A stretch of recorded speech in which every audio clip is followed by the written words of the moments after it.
بسم اللہ الرحمن الرحیم۔ بنی اسرائیل کا ایک بہت ہی نیک عابد و زاہد شخص تھا۔ وہ دن بھر مزدوری کرتا اور راتوں کو عبادت کیا کرتا۔ اس کی بیوی بہت خوبصورت تھی۔ ایک دن اس نیک شخص کو اپنی بیوی پر شک ہوا کہ جب میں مزدوری کرنے جاتا ہوں تو میری بیوی بنا اجازت ہر روز گھر سے باہر جاتی ہے۔ اس لیے اس نے گھر کو باہر سے تالا لگانا شروع کر دیا، یعنی جب بھی وہ شخص باہر جاتا تو اپنی بیوی کو گھر میں چھوڑ کر باہر سے دروازے کو تالا لگا جاتا۔ ہوا وہی جس کا اس عابد شخص کو ڈر تھا۔ ایک دن اس کی بیوی کی آنکھ لڑ گئی اور وہ کسی لڑکے سے عشق کر بیٹھی۔ دونوں میں محبت شدید ہوئی۔ عورت نے کسی طریقے سے اپنے گھر کے تالے کی دوسری چابی بنوا لی اور اپنے عاشق کو دے دی۔ اب جیسے ہی عورت کا شوہر مزدوری پر جاتا وہ اس کا عاشق تالا کھول کر گھر آ جاتا۔ وہ سارا دن زنا میں گزار دیتے۔ عابد شخص نے محسوس کیا کہ روز رات کو میری بیوی مجھ سے کنارہ کرنے لگی ہے۔ کچھ راتیں یوں ہی گزری تو شوہر کا شک پکا ہو گیا۔ وہ اپنی بیوی سے کہنے لگا، مجھے تم پر شک ہو گیا ہے۔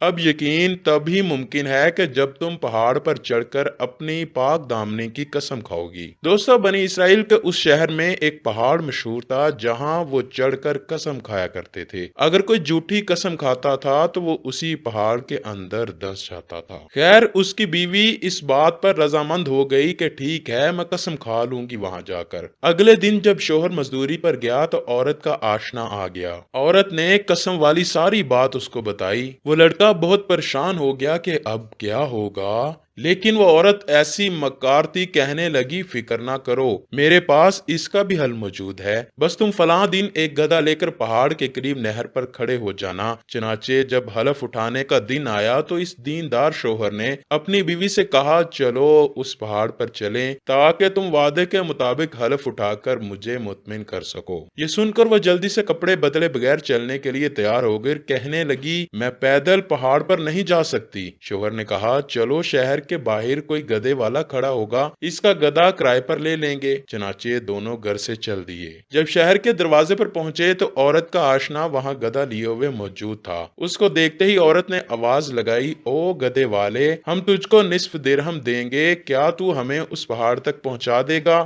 وہ بولا، جی ہاں، پہنچا دوں گا، اور جلدی سے گدھا لے کر آیا اور عورت کو اپنے ہاتھوں کا سہارا دے کر گدھے پر بٹھا دیا اور روانہ ہو گئے۔ آگے آگے گدھا جا رہا تھا اور پیچھے پیچھے عورت کا شوہر اور وہ مصنوعی گدھے والا چل رہا تھا۔ جب پہاڑ آ گیا اور گدھے سے اترنے کا وقت آیا تو عورت نے اس بہروپیے کو آواز دی کہ گدھا پکڑے اور مجھ کو اتار دے۔ وہ آنے بھی نہ پایا تھا کہ عورت خود بخود گدھے سے گر پڑی اور اس طرح گری کہ اس کا سطر بہروپیے کے سامنے کھل گیا۔ عورت اس کو بناوٹی گالیاں دینے لگی تو یہ بہروپیہ بولا، بی بی صاحبہ، اس میں میرا کیا قصور ہے، اور اس کو پکڑ کر زمین سے اٹھا کر کھڑا کر دیا۔ اس کے بعد وہ پہاڑ چڑھے اور جب اس جگہ پہنچے جہاں قسم کھائی جاتی تھی تو عورت نے اپنے ہاتھ سے پہاڑ کو پکڑا اور شوہر کی طرف مخاطب ہو کر قسم کھا کر کہنے لگی، جب سے تمہارا اور میرا ساتھ ہوا ہے تب سے آج تک مجھے سوائے آپ کے اور اس گدھے والے کے کسی نے ہاتھ نہیں لگایا اور نہ ہی دیکھا ہے۔ چونکہ یہ قسم ظاہر میں سچی تھی، عورت کو سوائے اس کے شوہر اور اس بہروپیے کے کسی تیسرے شخص نے نہ چھوا تھا، لیکن وہ پہاڑ زور زور سے ہلنے لگا